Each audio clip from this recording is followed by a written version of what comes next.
gayud ang paglalisay kung kini nga pangutana nga gigamit ni Hesus sa atong ebanghelyo ang atong gamiton karon nga panahon. Hatagan ba ninyo bato ang bata nga mangayog pan?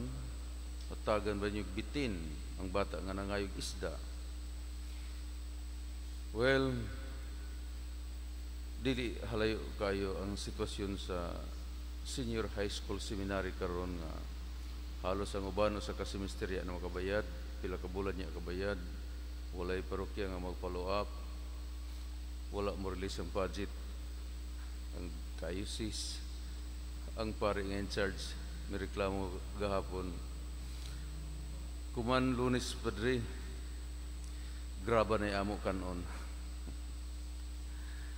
Kung gusto mo ng mga seminarista, graba ila kanon. Makainit kayo doon pag naglalisay.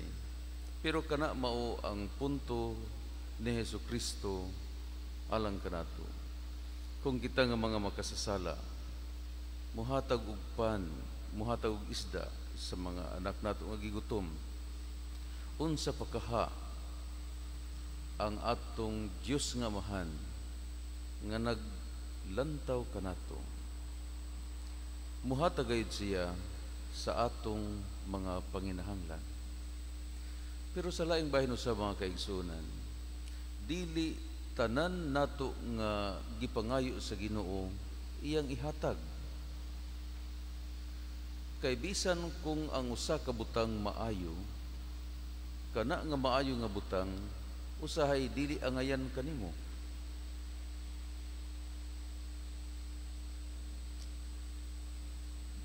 Bisag maayo ka na, dili ka na tinuod nga maayo. Usa ra gayud ang tinuod nga maayo. Ang Dios, ang atong amahan.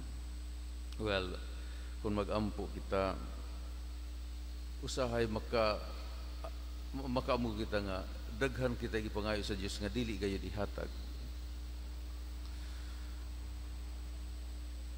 Kung mag-ambo kita nga magka-eskwela kita sa inganang prestigious school, gana ato sa kinan, gana ato balay, kwartahan kita, isahay makamatingod kita nga wala man gayud ihatag sa Dios. Pero mas maayo ra gayud nga dili ihatag sa Dios. Kaya ang Dios nga naglantaw kanato, nahibalo na nga dili kana haom, dili kana angayan alang kanato.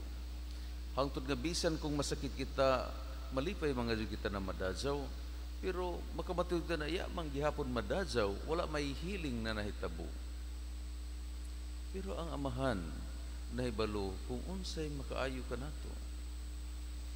Mas maayo nga dili kita maayo sa atong sakit. Otherwise, ang uban human maayo silang sakit, magpatuyang na hinuon, magsalig na hinuon sa pagbuhat, ug dugang pa daghan nga mga sayop. Si Jesucristo mismo dito sa tanaman sa Getsemani, sa iyang nagsingabot na nga pag-antos o pagpakamatay, mihilak siya ug ang iyang luha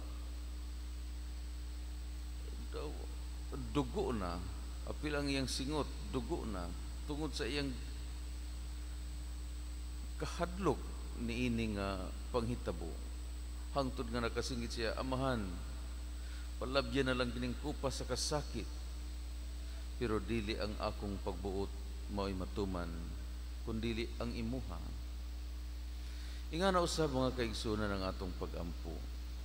Human kita mangayo sa Ginoo, hatagan nato og luna, space ang Ginoo.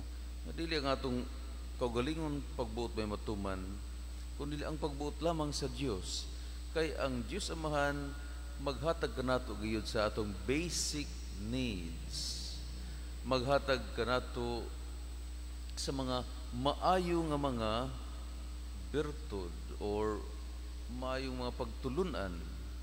Labaw sa tanan, maghatag kanato kapasayloan sa sala nga magdala kanato ngadto sa langit. Kay mag-unsa man kung ipanghatag sa Dios kanato kining tanan, pero moingon ra kita katapusan kalisod badya. Sukod kumandi na gid ako mag-ampo kay basig tinud-on sa Ginoo. Magampo kita mga kaigsunan nga unta ang pagbuot sa Dios nga atong amahan maugayod ang matuman, ilabi na ang kapasayloan sa atong mga sala aron magaan-gaanan ang atong pagpakiglambigit sa atong isigkatawo aron nga moabot mamanagbanag sa atong hunahuna nga dili gayud ang kaugalingon nato nga gusto may matuman kundi ang sa Dios ra gayud. Otherwise kadaghan nato kung mo claim kita nga ang atong kaugalingon mo ay pagbuot may matuman aron kagubot gayud ang atong kahimtang. Sudungon ra lamang nato ang gira, pagbuot ni Putin, pagbuot ni Xi Jinping, pagbuot sa North Korea, pagbuot ni Biden, puro mga pagbuot, mga tiguyang na ni sila.